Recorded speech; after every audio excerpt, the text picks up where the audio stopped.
So getting the ride on Dream Ahead was obviously a big highlight, and I remember I was in Superdrug at the time when I stood in the queue, and my agent rang and he was like, "You've got the ride on Dream Ahead on Saturday," and I was like, punched the air. It's like everyone turned around and started looking at me. So I stood there and told everybody that I'll be riding in the July Cup on Saturday. They're like, "Oh, these little old dears wishing me luck."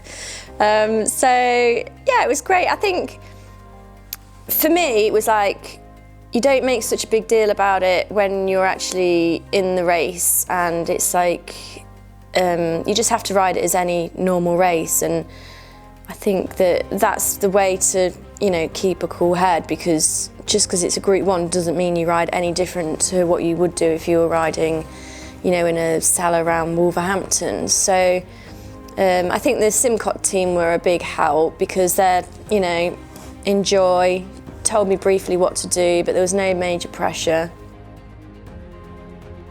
I'd had a look at the race and I had in my head where I thought certain jockeys were going to go. I thought we're going to race up the rail, this horse is going to make the run in, hopefully I can just sit in behind him.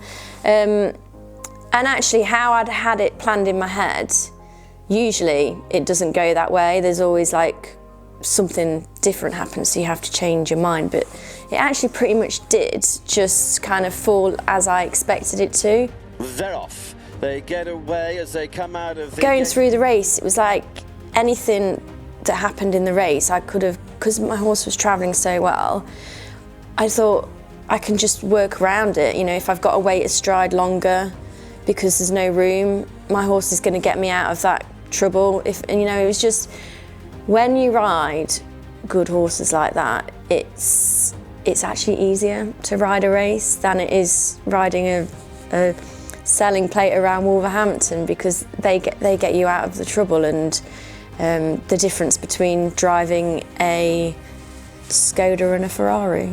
Trying to get through. There is Bated Breath as well. Hitchens just in behind these. Uphill they come to the line. Bated Breath has taken it up. Dream Ahead trying to get through. Hitchens just in behind that. Bated Breath in front. Dream Ahead though joining in with Hayley Turner, and Dream Ahead has won the Darley July Cup to Bated Breath. After the race, it was, you know, I was delighted, but I think that I didn't appreciate at the time what a big deal it was. And you know, I'd had a big winner and I was like, "Oh yeah, thanks very much." And it was nice that my friends were there. And but it's not until I look back now that I actually realise, yeah, that was actually a big deal. But at the time it was like, yeah, I had a big winner, brilliant. Didn't really think that's history, you know. It's but now, yeah, it's pretty cool.